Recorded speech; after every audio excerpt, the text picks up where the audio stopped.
Hey, I'm Mimi. And I'm Emily. And we're killing time.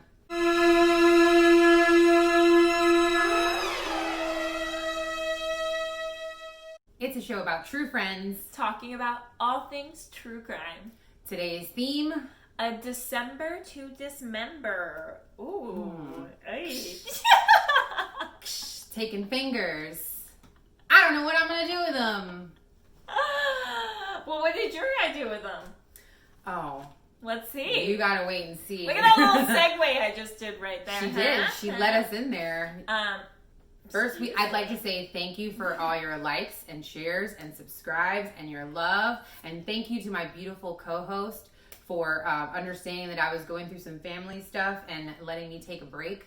It's 2020. I think I needed the break. Like, it was just like, we need a little break. Yeah. It's 2020. Yeah, so I just want to thank you very much for that. You've been an amazing support system and friend while I was going through some family stuff, and I love you to pieces for it. To pieces. Dismember. Oh, and quick note, I guess, before we get into it. 12 Days of Serial Killers up on our Instagram. You can catch up on it and, catch it before it ends. And also, while it's still going on, for every new follower and subscriber we get, we will donate $1 to RAIN, which is the Rape, Abuse, Incest National Network.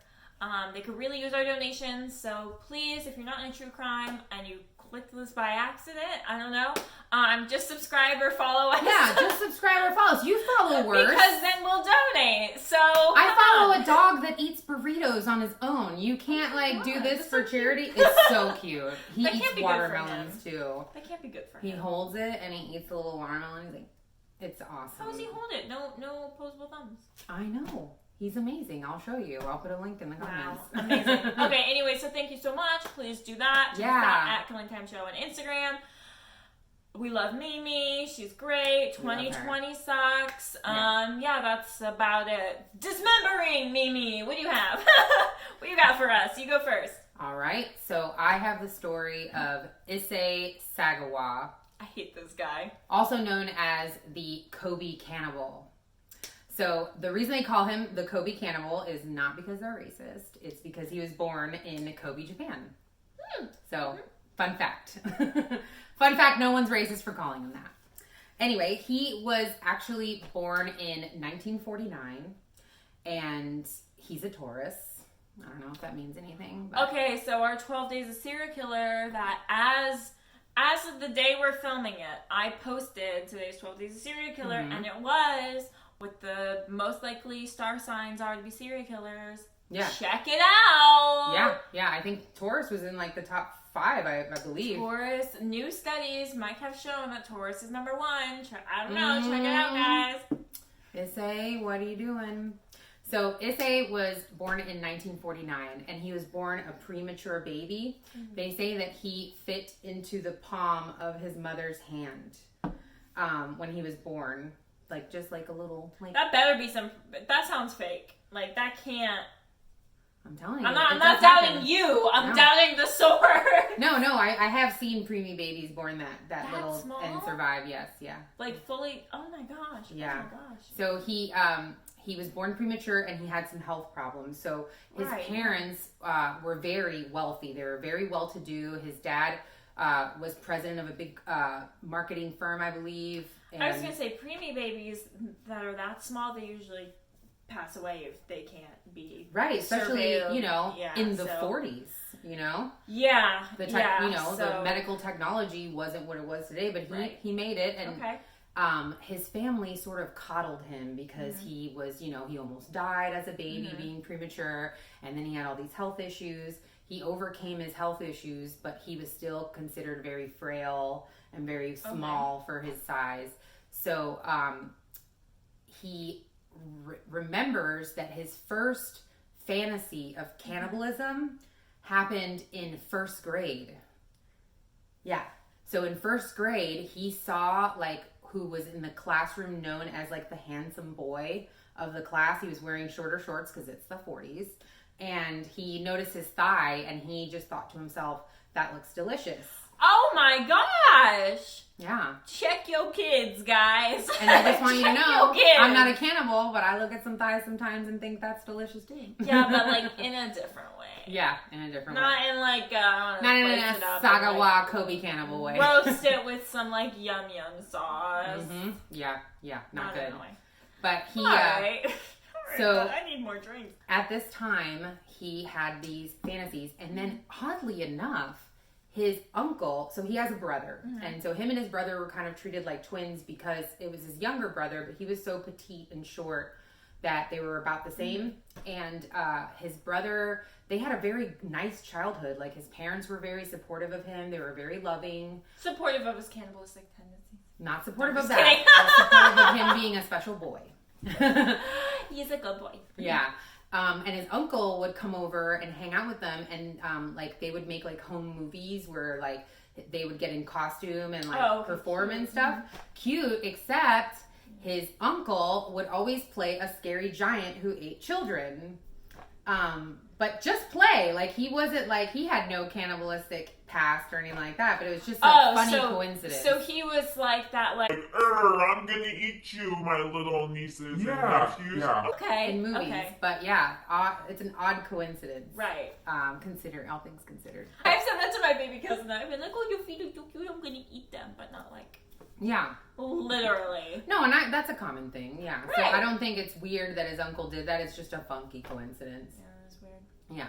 So at this time, he's growing up, you know, and he lives in a very nice home. And like I said, his family loved him.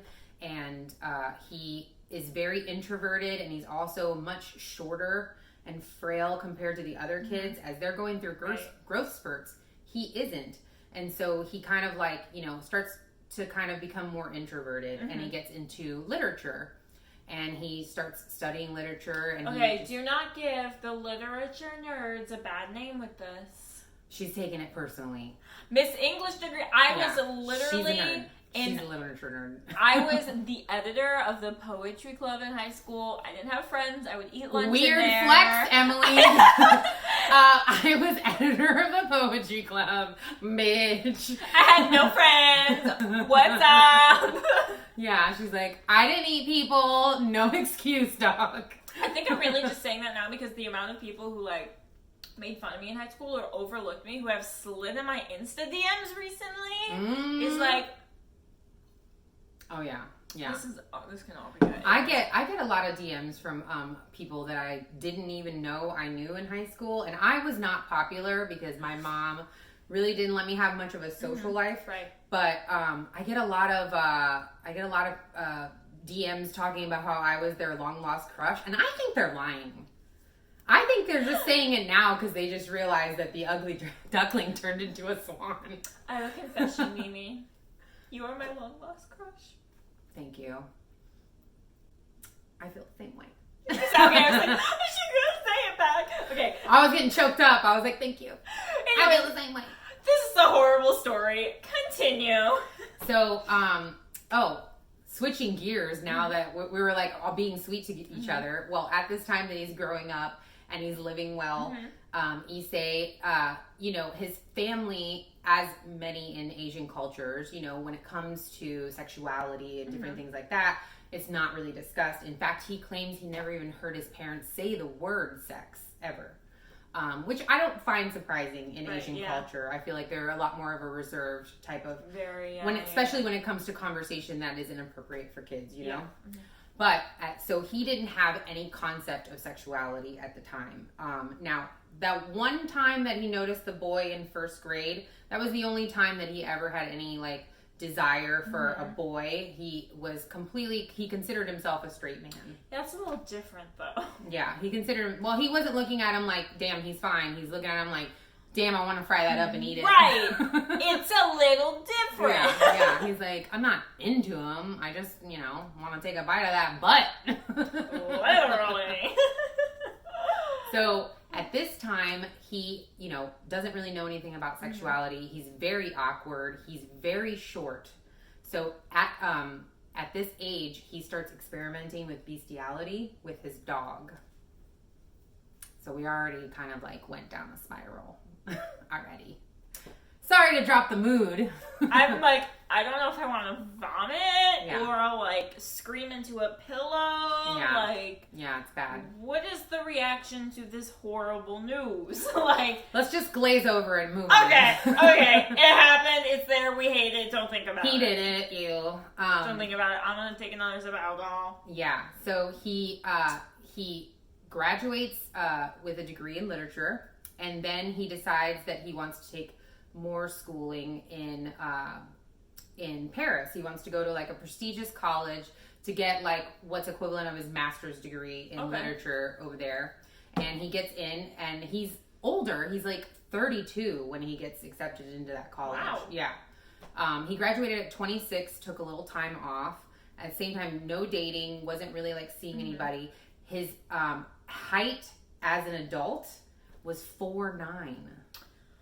That's rough. Yeah, so That's that's rough. considered a legal little person. Oh yeah, that is. Yeah, 4'9" Especially, is, like, is the cap, I think. There's so many like there's a difference between having a preference for like tall men and like I see so many women on like social media being toxic. Like If he's not 6'2", like he ain't a real man, like blah blah blah. it's like I can't imagine what that does to a man who's like 5'5", let alone Right.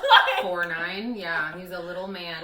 He was not Oh cute my either. gosh, And he right. had very low self-esteem of Oof. himself. Like I've heard interviews of him calling himself ugly. Man, many I times. hate this dude. I really hate this dude, but like that sucks. Like Yeah. maybe if we're a little kinder to people, they won't. Especially when you're a do horny this little shit. perv, you know, like, Yeah. you know, he had no way of releasing that. So throughout his life, while he's a teenager and an adolescent and growing up and maturing, you know, as everyone does, their sexual desires grow, but his appetite and fantasy and fetish for cannibalism continued to grow. And he noticed that he had a fascination with the Western woman, Oh Jesus. the blue-eyed, blonde, beautiful American girl. We don't want you. So Get out of here, you fucking trash. yeah, get out of here, you fucking trash. Oh, So man. he fantasizes about the Western woman, and you know, in Japan, there is sort of a culture of people who are fascinated by the Western woman, just because it's just not around. Is that like why some men love like Asian women so much, or like the archetype like anime type girl who that don't even actually look like? Yeah, well, I think everyone just finds, you know, I think there's certain people What that they just can't have, find yeah. a little particular fetish, and then it just kind of like grows into something huge. Like he could have been like, I like blondes, but he couldn't just leave it there. He was like, I want to eat one. So he loves the Western woman. He loves a tall woman. He loves a white woman, a woman with light eyes. You know, he just was fascinated by that type of woman. So he meets this How girl. are ya? So he meets a girl in college in Paris. After he was accepted to the college, he meets a Dutch woman, and her name was Renee Hartevelt. And she was 22 years old, and she was beautiful. You know, she was very tall, very lean, almost like a model-esque type of vibe. Okay. Very beautiful in the face, and she spoke several languages, and he just Smart girl. was enamored with her beauty, you know, and he was just obsessed with her, and she was very kind to him, and she was his friend, so it wasn't like, you know, he was stalking her from afar or anything. Like, she was a friend. And so he tricked her one day, and he said that for a class that he needed to translate a poem into German, and if she could help him. And so he invites her over to his flat. I swear we can't trust anybody. Go on. No, trust no one. I've been telling you guys this whole time. She has, and I'm like, oh no, it's fine. No. No, listen to her. Don't love thy neighbor. Like, side-eye that neighbor, because there's might be some I don't even walk my dog alone. And I live in a gated community. We in the burbs, okay? Yeah. Like... But I'm more scared of them than anything. Like, I could wind up in a garage and nobody would That's know. true. I'm only 4 houses down. That's true. You know, like, me and my puppy. Not Trina. Yeah. Nobody wants to... You will be missed too. Yeah. Trina. But she's just a helpless, beautiful creature. I'm just me. So So Issei invites her over to his house or to his flat under the pretense that she's going to record this poem in German. Like, how highbrow. Like, come record this German poem for me. Because she's smart and she's kind. And she's his friend. Gonna do it. And she trusts him. And they actually had they were known as being friends. So she goes over and she starts recording this beautiful German poem. And while she's not looking, y'all, he grabs a big ass hunting rifle that he bought in Paris and shoots her in the back of the head. Now, it is said that when the police heard the recording of the poem, that she continued to talk a few seconds, continued to say the poem in German a few seconds after she had been shot before it went completely silent. And then you heard her slam down onto the desk. So you hear the gun, but then you still hear the poem. Yeah, you hear a little bit of the German poem. So that's kind of creepy, right? That is, and oddly artistic in a weird way. Right. It's that part of the brain must be, I don't know anything about the brain or neuroscience or whatever, but that is something that's super unfortunate and fascinating. Yeah, it's interesting. I found that to be a very interesting piece. It's like when people say if they hit certain parts of their head, they lose certain emotion. Oh my gosh, that's horrible. She was shot directly at the back of her head where the head and her neck meet. So it wasn't actually her brain, so I guess her brain was still alive. Spinal, Ooh. So I guess her brain was still sort of, coherent, and she just was in shock because she was in the middle of reading it. And then he decides to live out his fantasy. The only reason he killed her is because he knew he couldn't eat her alive. Because he was like, I never wanted to kill her. I just wanted to eat her. And I wanted to eat a part of her, and I knew I couldn't do that unless she was dead. So I feel really bad that I hurt her and that I hurt her family and that I've hurt my own family. But I was hungry. So that's what I wanted to do. Now, right before he moved to Paris, he actually, in Japan, there was a model that was blonde and blue-eyed and tall that moved into the apartment complex across from him. And he was like, I want to eat her butt. That was his words, not mine. He said, I want to eat that. But he meant a butt cheek, not the way that some people think. Right. So, not eat the booty groceries. Not groceries, a grocery, a piece of steak. Instacart, thank you. Right. Thank you for those. So he breaks into her house and he brings an umbrella. I'm hiding my butt as a blonde. She clenched. She clenched. She was like, no. Not the cheeks. Yeah. So he brings an umbrella, and his whole plan is to break into her apartment, knock her out with this umbrella, and then just cut a piece of her butt and eat it, and not kill her is what he claims. But then he accidentally touched her with his knee, and she was a 6 foot tall model, so she was like, what? That's right, he's 4'9". Whipped that 4'9" ass and called the police, and he got an attempted rape charge. Oh wow! Because he wasn't going to tell the cops I was going to eat her, So he just took what they gave him, and he did a little time. Yeah, he did a little time for that. But they gave him an attempted rape, and then he got out. He served his time. I think he got 3 years or 4 years. Served his time, and then he goes to Paris to finish his master's in literature. And then he killed Renee, lied to her. So then he goes to eat her, right? So his first fantasy was that he wanted to eat her breast, right? So he cuts off a whole titty, and he starts to he first goes to take a bite of it, and he thought it was disgusting because it was all fatty. That's what a boob is! Well, he didn't know. He just thought it was a, That's what a butt is too, pretty much. Unless you get to the glute, the actual muscle. But wait, there's more. Oh my god. So he found it disgusting, so he tried to cook it, and then it was all fat, so it just rendered, and it was not good. Oh so he couldn't do that. So then he goes to take a slice out of her butt cheek, right? So then he opens her butt cheek, and he thinks I'm just gonna cut it like it's a little piece of cake, dee, and take it. But he noticed he was something when I opened it up, it looked like there was a bunch of corn in there. and it was actually fat deposits. Okay, yeah. Your fat deposits are these little like corn-sized pebbles, you know? So he was like, it looked like I had a bunch of corn in there, so I had to like cut past that and take a piece of her butt. And then he was like, he ate it raw because he wanted to like really taste the meat first. That's crazy. Yeah, and then he tried to cook it, and then he decided that he didn't want that. It was too much work to get under all that fat of the butt to actually like get to the meat. So he starts cutting up the leg and the thigh, and he starts eating that, and then he starts making a meal, you know, like just having all this stuff. Well, it's June. This is June 1981. I believe it was June 11th when he did this. So June 11th, he's doing this. Oh, he cut the boob. He ate some of it because that was his actual fantasy. But his fantasy was also, he was very attracted to Renee because she was beautiful. You can, I don't know, YouTube contestants, you can put a boob in your mouth without eating the woman or killing the woman. Just saying. Well, he was ugly and weird and gross and a troll, so Renee was probably not down. Just saying. Maybe she was. He didn't give her the opportunity to say no. But he did have sex with her corpse.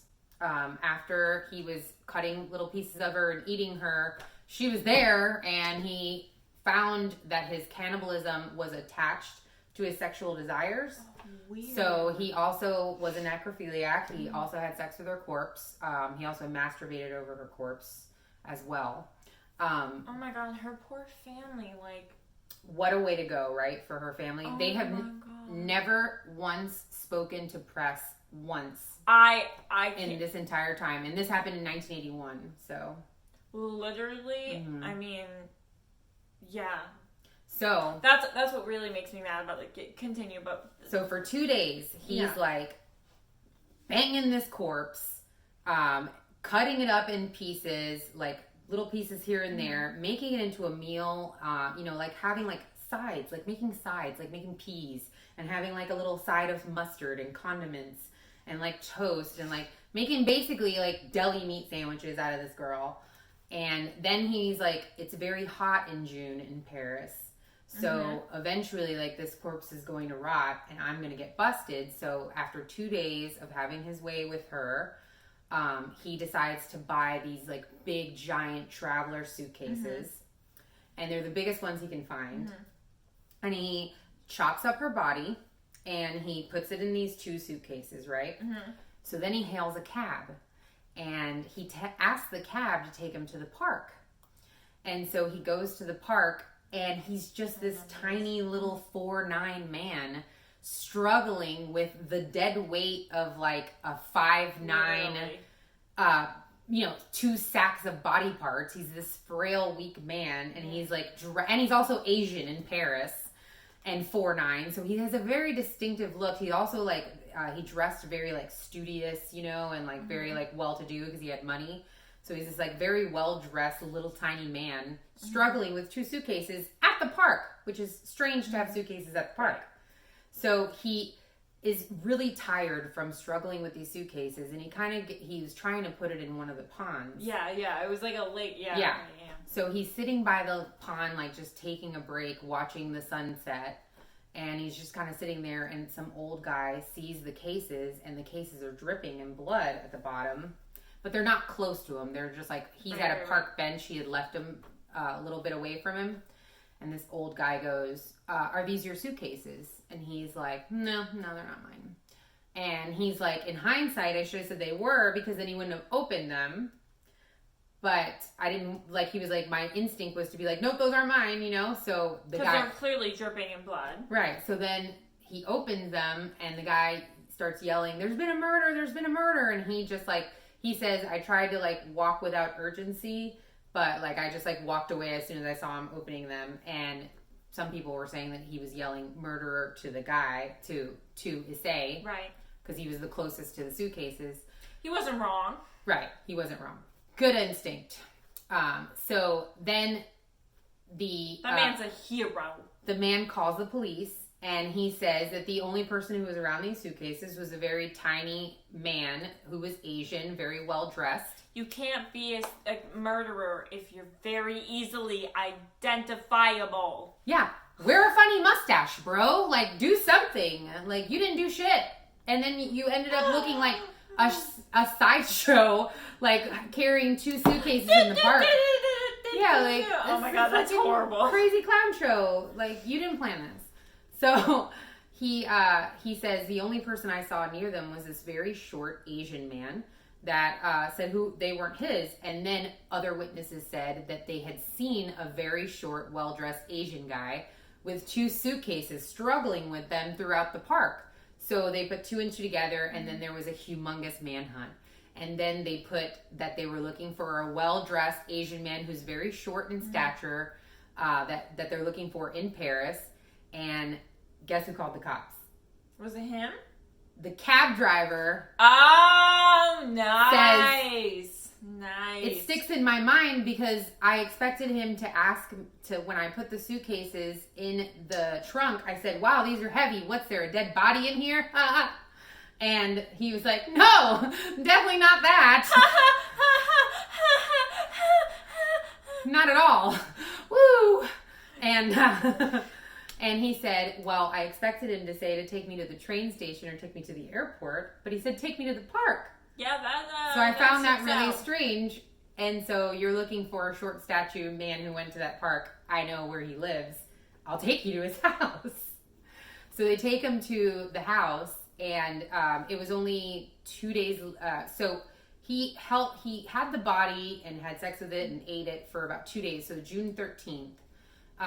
And then I think within 2 more days, they found him. Very quick turnaround. Very, very quick. As soon as it was on the media and the cab driver knew that he had taken him, he took him there. Mm-hmm. So they break in and they go into his refrigerator. They find all kinds of wrapped meat where he was saving it for later meals. They found he had not cleaned up the actual full meal that he had on the table. So there's pictures of like, you know, a bowl of peas with like all this like meat that's not cooked, some meat that is cooked, and like different options and mustard. It's human. It's a human. Yep, all part of Renee that they were able to discover. And then they immediately arrested him. Yeah. Right? So then because of how graphic the case was, they decided to take him for a psych evaluation. So the Parisian psychologist deems him insane. So they deem him not fit to stand trial. So they keep him in an insane asylum in Paris. And then the Paris authorities and people were saying this guy's a psychopath. Like, we don't want to be paying taxes to support him for the rest of his life in an insane asylum. Right. He should be deported. Yeah, extradite him. Yeah. So they deport him out of Paris and they send him to Japan. And they send him directly to another hospital for evaluation, right? So they've closed the case in Paris. They know who did it. They've extradited him. Yeah, he's gone. Fuck this guy. Yeah. They were like, this is over. They've closed the case, right? So they send him to Japan. In Japan, they do another psych evaluation, and they say he did horrible, horrible things, but he should be punished for his actions. He's not insane. He knows right from wrong, and he did something that was horrible. He needs to pay for these crimes. The fact that he was like, I didn't want to hurt her, you're insane in layman's terms, you're insane for wanting to eat a person. But in clinical terms, you were not insane because you knew. You know right from wrong. You knew this hurt her. Right. This is a human being. But your own selfish disgustingness.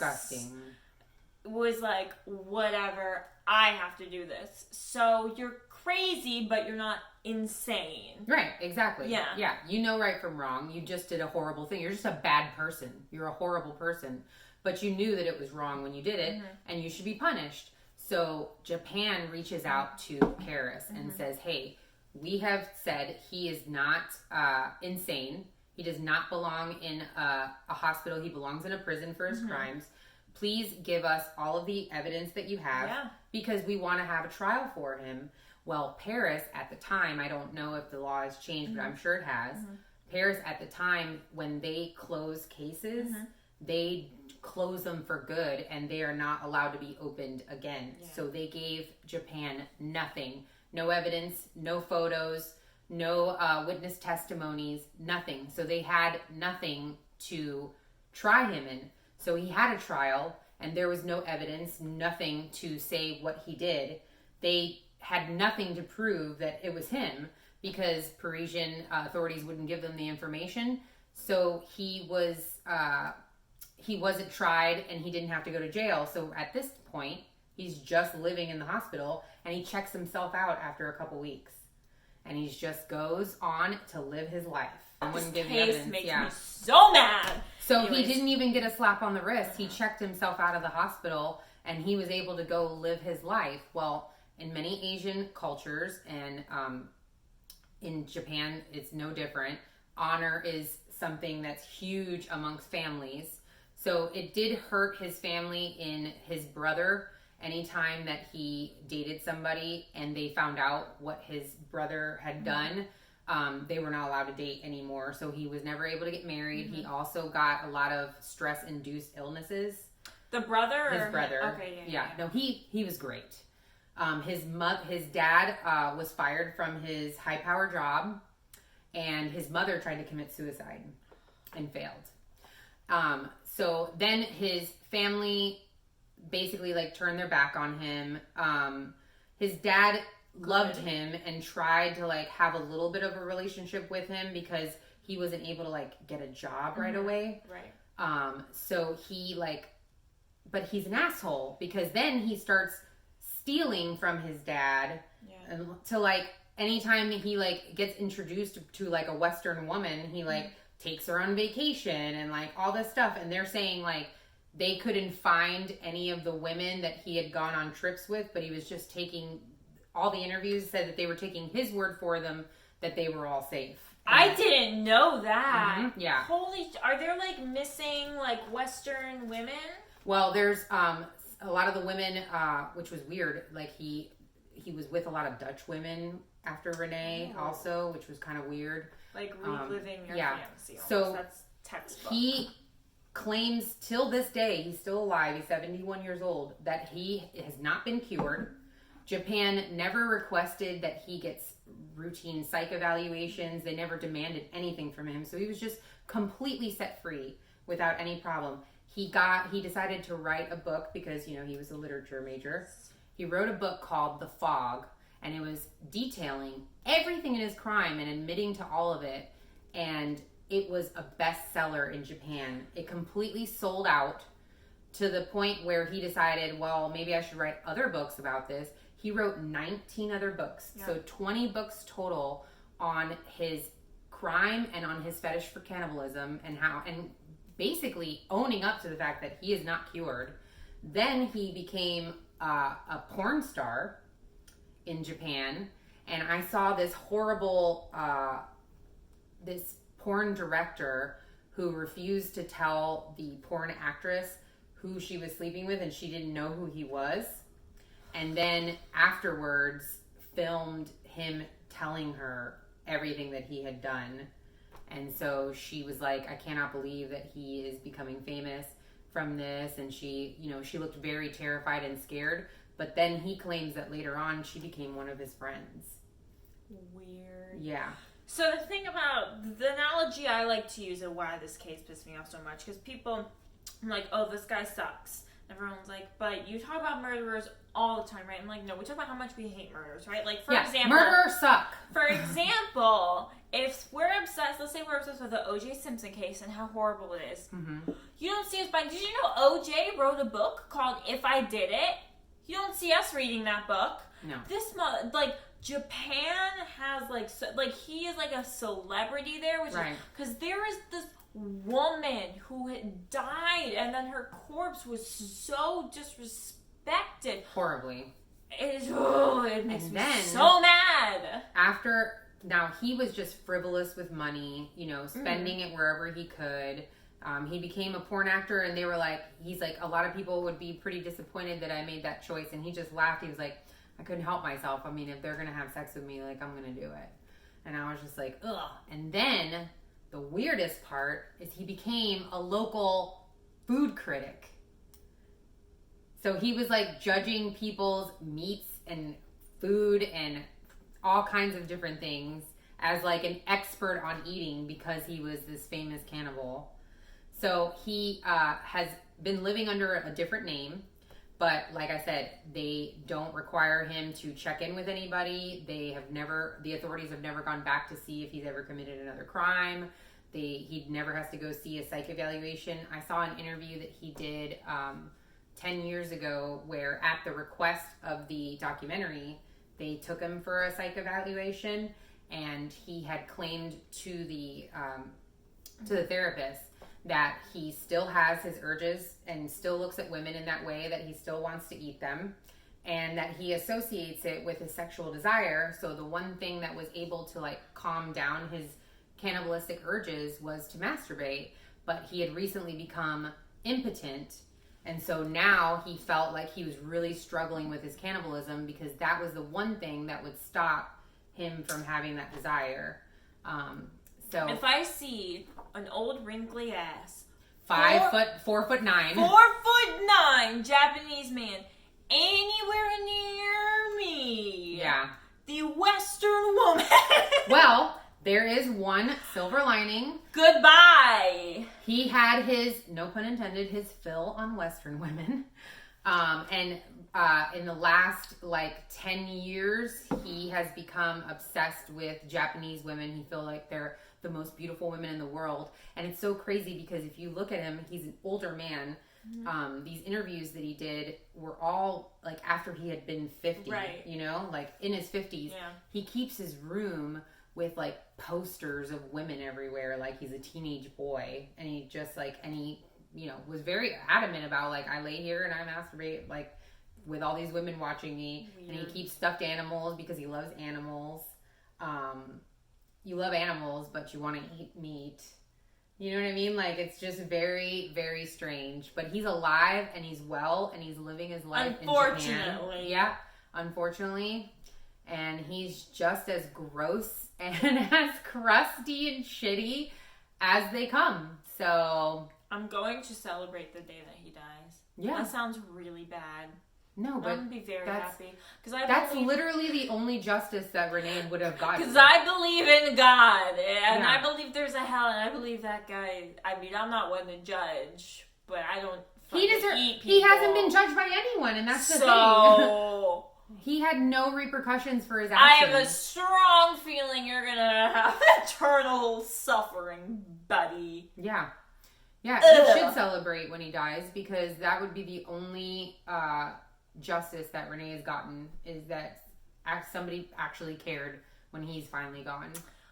Well, we care about you, Renee, and yeah, jeez, that is something that that is such a horrible story, but such a great story because that's something that you can't write that shit.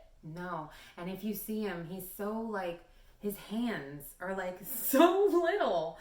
Like, you just like to think that that guy was able to overpower anyone. I mean, obviously he had to shoot her in the back of the head when she didn't know because he could never stand a chance. No, yeah. But like, to see that is just so crazy. And then to see that like he lives under an assumed name and he has traveled with other women that look like her. In a lot of his pornos, like, he would find women that look just like Renee and shoot with women. And they have like a theme park in Japan that is that looks like Holland, and he would shoot stuff there as like the like background shots to like, you know, rub her face in it even more. He claims that he's very sorry, that he's sorry for her family and all that stuff. But his actions say totally different. He's a disgusting piece of trash and he deserves to rot in hell. And the only justice I could see for him is to get eaten up by dogs, because he, if we go all the way back to the beginning of the story, had some dog stuff too, and I don't like that at all. That's like Yep. number one. I don't like that. You're out. You fucked it up already. You did a great job. Thank you. That was a horrible story, but you told it beautifully. Yeah, I told a disgusting story well. Thank you. But yeah, he sucks. He's a terrible person. Horrible. And he never got to pay, but like you said, you know, I'm No. holding out. Crime doesn't pay, so you're eventually gonna get something. Holding out. There's hell waiting for him. Yep, absolutely. I don't want to say mine's better because it's really bad. Maybe it's not. What I'm trying to say is maybe it's not as gruesome, but actually it's pretty gruesome. Yeah. So It's not a competition. well, I'm trying to like lighten the mood, and I'm like, You can't lighten the mood when your topic is dismember and Yeah, no, this doesn't happen. So, but we are going to my favorite place in the universe for this one. We're going to Italy. Oh wow, we both went across the pond for our stories. So this is Leonarda Cianciulli. I'm not sure how that pronunciation Doesn't matter. It was is. sexy as hell. Am I right, y'all? I'm gonna go with Cianciulli. Leonarda. I'm white, but I'm actually Italian, guys. She's actually Italian. She actually speaks Italian, guys. Like, she's not just like, oh, I'm Italian even though I'm blonde. No, she speaks Italian and goes to Italy to visit family. And she goes like this all the time. I do go like this all the time. I don't even mean to, but I do. Yeah. So we're going to do, AKA she is the Soap-Maker of Corregio. Now, I'm not Italian enough to know how to roll my R's, but Corregio is Soap-Maker of Corregio is her nickname. Oh. So we're going to get a little bit of backstory for this one, a little bit, because it's important. Mm-hmm. So we're in like Mussolini era Italy. So like when you hear Mussolini, you think of like World War II, right? There was like Hitler, Stalin, and Mussolini, and they were all like the worst of the worst people. Yeah. So before World War II, Benito Mussolini was actually in office from 1922 until 1945. He was like in a whole bunch of different political roles before he was like this like dictator, horrible person. So he was Worked his way up the company ladder. He worked his way up until he was eventually Il Duce di Fascisto. I think that's correct, but that's Italian for the douche. The Duke of Fascism, but also the douche. Yes, Yeah. he was horrible. Yeah. So that's where fascism comes from, pretty much. Is Mussolini. So he was super radical. He was super country first, and it's actually really interesting. So like Italy has a very like globally recognized culture, but it's a country that's only about a little larger than the state of Florida, like maybe Florida and Georgia. So I don't want to say it's partially because Mussolini was like, let's invade all these places and let's make places know that we're number one. But that was kind of his goal. Is everyone needs to be as great as Italy is. But one of the things he did was, one of his agenda was called the Battle for Births, where he wanted as many babies to be born as possible, especially men, but as many babies as possible to be able to join the Italian army and, you know, invade other places and be like, Italy, yay! He's like, everybody sex! Everybody sex now! Okay. Exactly. So he wanted as many, and I'm not talking like he didn't want families to have like 3 or 4 babies. I'm like saying like you got financial benefits, like, well, not you did. The men did. The men in the family got financial benefits if they had 6 or more children.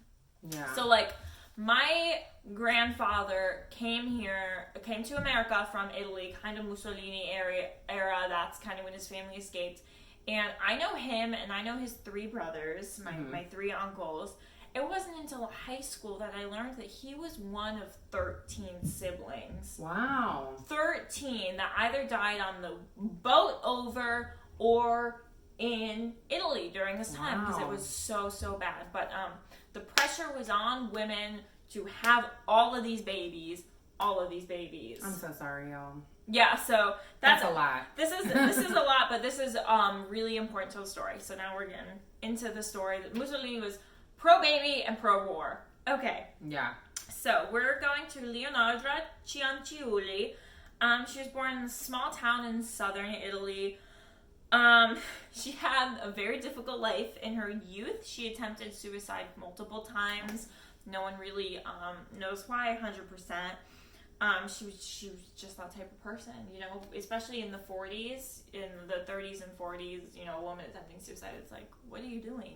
Right. No one understood that mental illness was a thing. And mental illness, and you don't know, there's a lot of stuff in that era that people didn't talk about abuse-wise as well. Yes. Which could have been a possibility that it just wasn't discussed. Yes. So she was dealing with a lot. She met her husband, Raffaella, and she married him. Raphael. I don't know. Everyone I've ever known Italian whose name is Raphael or Raphael is just called Rafi. So I don't actually know the correct pronunciation. Ralph. But Ralph. She married Ralph. She married Ralph, and her mother disapproved of the marriage and cursed her. So there's that. So like many Italians in 1930, she lost her home to the Urbania earthquake, which is like on record as being one of the worst earthquakes to ever happen. Like destroyed Italy, destroyed many people's lives. So because of all this bad luck, her wanting to kill herself, her mother cursing her, this big earthquake, she went to several fortune tellers.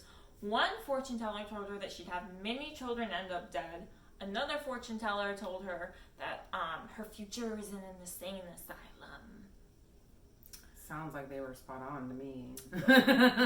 Spoiler alert, they're pretty spot on. Yeah. So after the earthquake... Give me their number. Like, right. That's better than Psychic Friends now where they're like called it. They're like, listen. Right.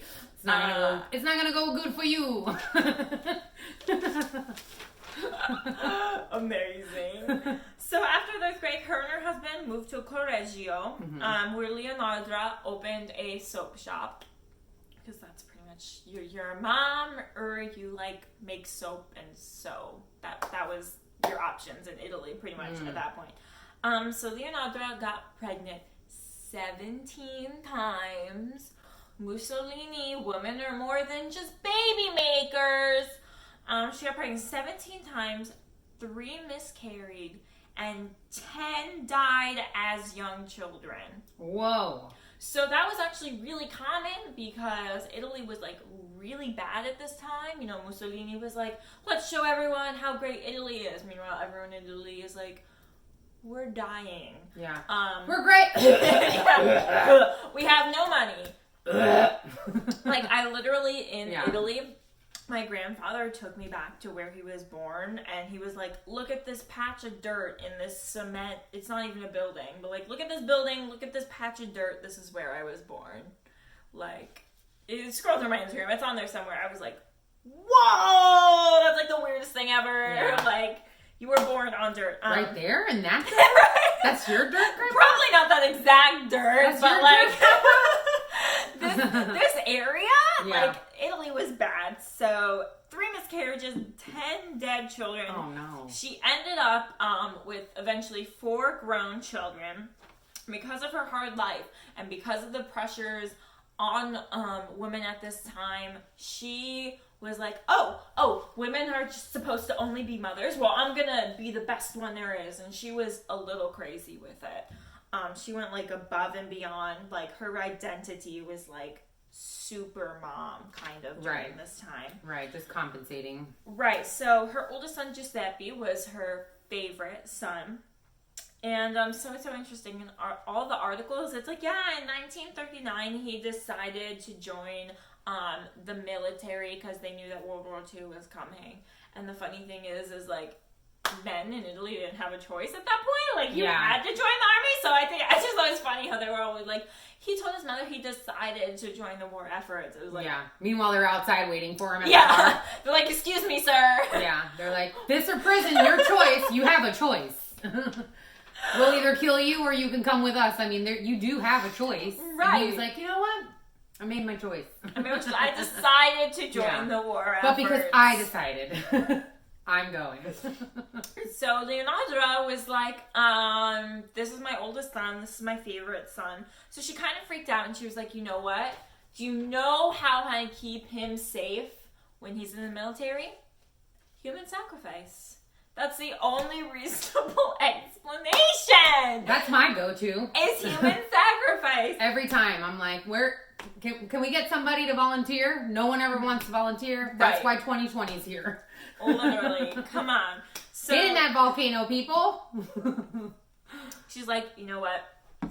Human sacrifice for my son. Yeah. So her first victim was a spinster named Faustina Setti. So spinster was basically someone over the age of 16.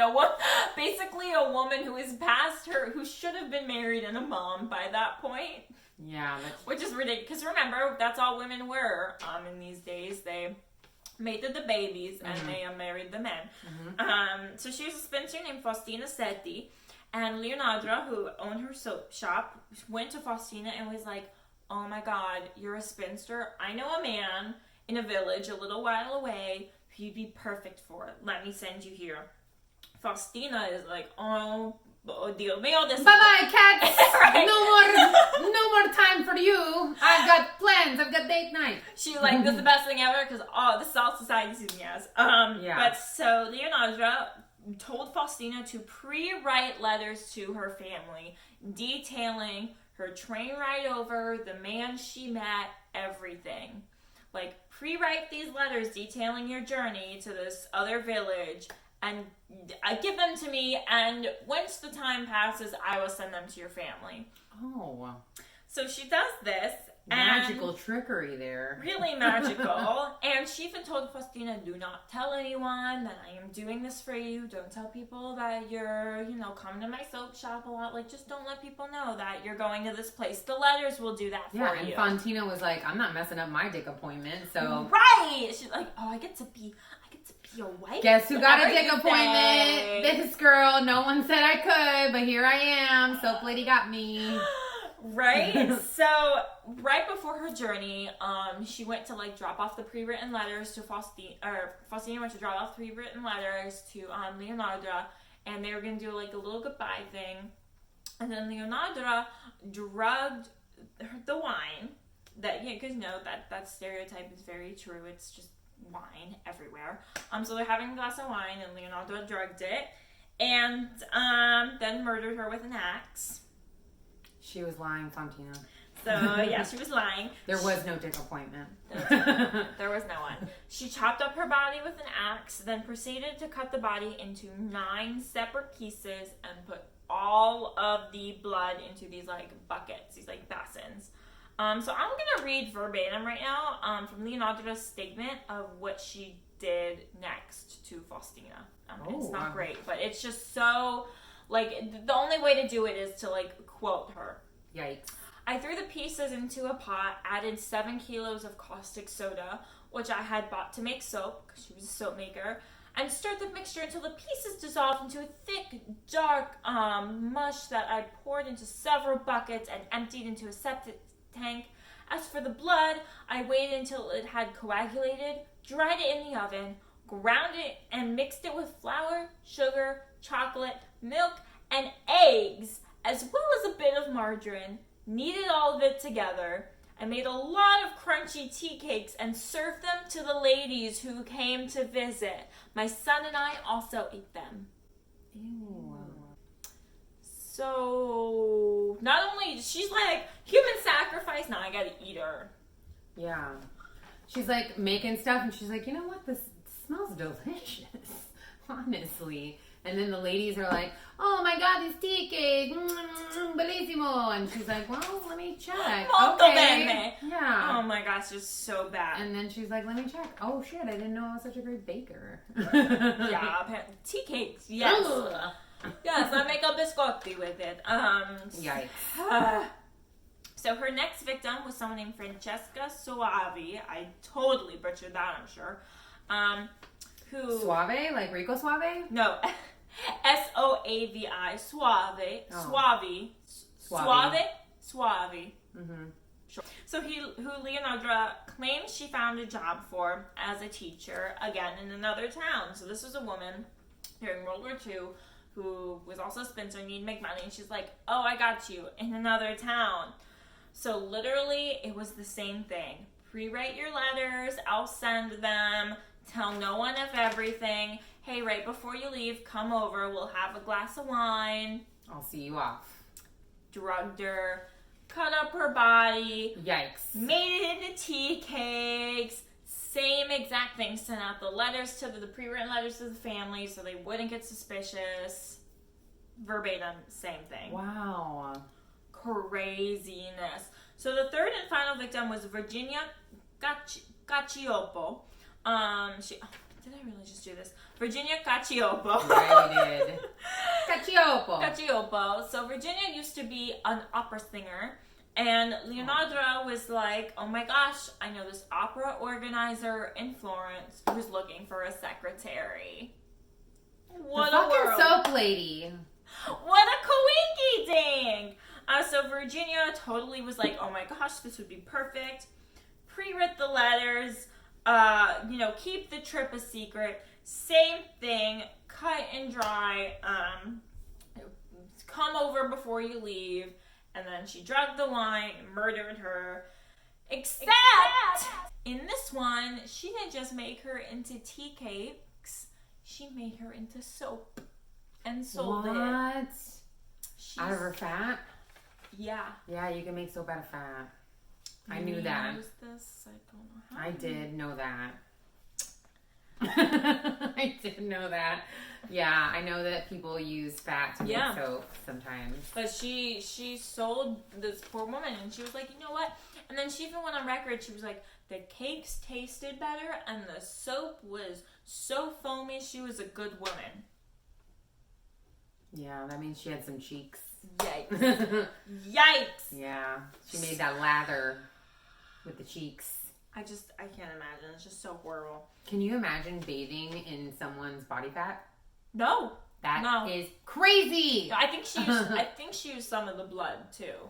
Oh, probably. Like this woman, this living human being was soap. Wow. Weirdest thing to me, I can't wrap my head around. That is crazy. So Virginia's sister was like growing really suspicious. The letters didn't really make sense to her. Something was up. So she noticed, she's like, the last time I saw Virginia was she was going to the Soap-Maker lady's house, and I haven't seen her in forever. So I'm gonna go to the police. So she went to the police. The police opened an investigation, and they started interrogating Leonarda. And they were like, hey, we know your son did these things, so you better tell us all you know. Right? Because this was literally like, Leonarda looks like the stereotypical Nonna. Like, she's just a little fat Italian lady, right? So they're like... There's no way she's capable of it. So they're thinking the son did it. And she loses her mind. She's like, do not punish my son. It literally was not him. It was me. And that's why there's so much detail about everything that she did with the case. Yeah. Because she confessed to all of it in detail. She's like, do not hurt my son. The whole reason I did this is to keep my son safe. Okay, you guys? So She's don't like, hurt him. I sacrificed. Where you at, dog? Where you at? Exactly. They're like, no. She was like, no, it was me. She's like, wait, it didn't work? Excuse me? I did what you asked. Horrible. What? So that's how she was able to confess. And in 1946, she went to trial for the murders. She showed absolutely no guilt. Very matter of fact about the whole thing. Told into details. Even corrected the country's like attorneys when they would say something. She'd be like, actually no, it wasn't like that. You have that evidence wrong. I actually did this. So it was like very. She's like, it was tea cakes, not cream puffs. Stupid. Very easy case. She ended up being convicted for the murders. At one point, she even mentioned how a lot of the like ladles and like cooking utensils she used to make the woman into cakes and soap, she ended up donating to the war effort. Because at the time there was like, the country needs you, the country needs metal. So she's like, I did my part. Like, she's like, there's no evidence because I'm a good citizen and I donated the medal to my country. Wow. She, like, this woman was, like... calculated. Thought she was doing good, and, yeah, she was, like... She had all of her moves, though, calculated, Well, some she left over, but she did try to donate all of it. Yeah. She was, like...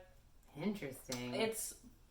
So there might be some World War II artifacts that are made of things that were used to cook humans. Just weird. Weird. Wow. This whole case is so crazy. So very obviously she was found guilty.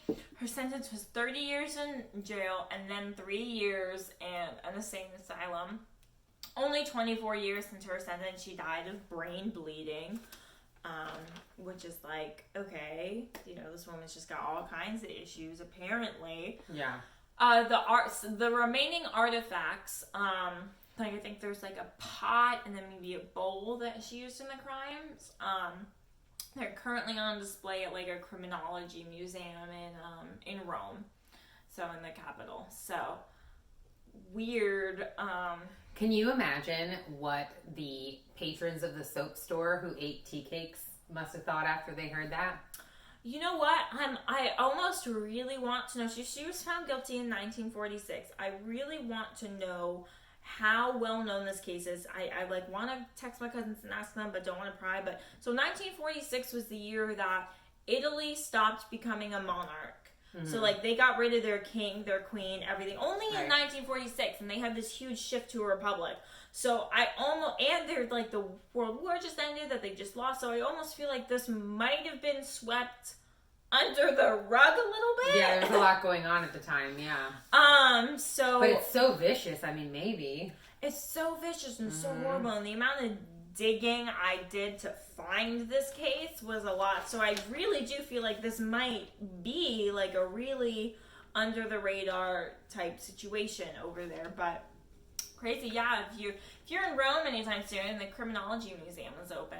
Go see some artifacts. You can see some of her stuff. And then tag at Killing Time Show because we want to see it too. And then tag us because we're clearly. Do you know if the son ever had to go into the military? Yes, I mean, he was in the military. He served because it was mandatory. It was mandatory until... So wait, the human sacrifice didn't work? Right.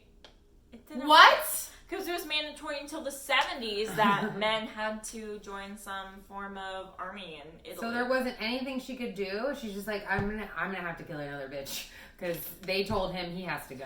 I honestly think she might have kept killing people if she didn't get caught. I really think she might have just kept killing these women. I think she liked the tea cakes. I think the fact that she fed them to her son and ate them herself said a lot because, like Sweeney Todd, like he fed all the meat to everyone else, but he didn't eat it. You know what I mean? Right. He was trying to get rid of the evidence by feeding it to everyone. And there was kind of like a sick joke in the background, but for you to eat it and for you to give it to your son too, your little precious little angel baby boy. It's like, what is going on? Yeah, like, I think she liked it. So, interesting enough, my last notes about this case. So, today, a lot of psychologists and criminologists have kind of used this case to theorize that Leonarda suffered deeply from manic depression, PTSD, and severe postpartum depression. All three of those things weren't even, like, in the 40s? They didn't even exist. Nothing. Yeah. Nothing. Right. So a lot of these psychologists and criminologists will use this as an example of cultures that are anti-feminist or like really pro-women and oppressive to women. Mm-hmm. And we'll really use them to be like, limiting women to only being baby makers hurts all of society more because then they end up doing these things because it mentally fucks with them. Mm-hmm. So they'll reference this case sometimes to be like, it's actually not good to be super duper sexist because then they'll go crazy. Because that's when the tea cakes come. And nobody wants those. Watch out for those tea cakes your wife made. I will never eat another tea cake in my life. I don't even know what it is. But if I see a sign that says tea cakes, it's a hard pass. It says tea cake, but what I think they're translating it from is biscotti. Like yeah. So you know what biscottis are in like America? They're those. It's like the hard cookie stick. But cookie in Italian is just biscotti. Right. So I think it could be any type of I think it was a translation type thing, but it was something, some sort of like biscuit or cookie. Some type of biscuit you dip in tea, cookie type thing. Anyways, that is the story of the Soap-Maker of Corregio, Leonarda Cianciulli. It was gruesome. It was disgusting. It was crazy. I loved it. You got a history lesson too. I loved it. Yep. You had history. You had a history lesson. Yep. Yeah. Literally, I don't You want got a recipe. She gave you a recipe. Like, she threw it all. She gave you the kitchen sink. I wish there were more prominent Italian cases that I could talk about because I just really like talking about Italy. My friends make fun of me all the time. They're like, oh my god, you can't meet Emily because within 5 minutes she'll be like, oh yeah, I'm Italian American. You know that she's Italian before she tells you. It comes up real quick when you're like becoming friends with her and she's like, hi! Hey, how are ya? Yeah. So yeah, it's fine. But I love it. I love that about you. So. Yeah. And I think it would be great if we could find more Italian cases because maybe someday, if we get enough followers, I don't know. Are you there? We can tour. And we could tour some murdery stuff out there. That would be fantastic. We can visit the Criminology Museum in Rome. Yeah. Which, like, Can you just follow us so we can go tour the Criminology Museum in Rome? So this can be like our full-time job. All I need is that one tour to be paid for. And then I'm done. Honestly, I looked it up because I'm like, what? There's a criminal. It just gets, again, it's swept under the rug. Like, Rome literally has all the old artifacts. So I feel like if you're going to Rome anytime soon, visit the Criminology Museum. Oh, that was a lot. That was a lot, bud. You might want to do a shot with us for this one. Yeah. So now this is the point of our show where we like to just do a cheers to our victims because we were very sad that they were gone too soon. Mm-hmm. So Renee Hartevelt, you were a beautiful girl just being nice to a friend. You did not deserve that. I am very sorry for what happened to you. I'm very sorry for your family. I'm sure they're all very heartbroken. So here's to you. To you and to Virginia, Francesca, and Faustina. I'm glad I was able to tell a little bit about you. You know, you're an opera singer, wannabe teacher, spinster, you know, I mean, just, it was hard times and you didn't have to go like that. And I'm sorry, but you got justice and, yeah, we toast to you. We toast to you three. Yeah. Here you go. Cheers. Cheers.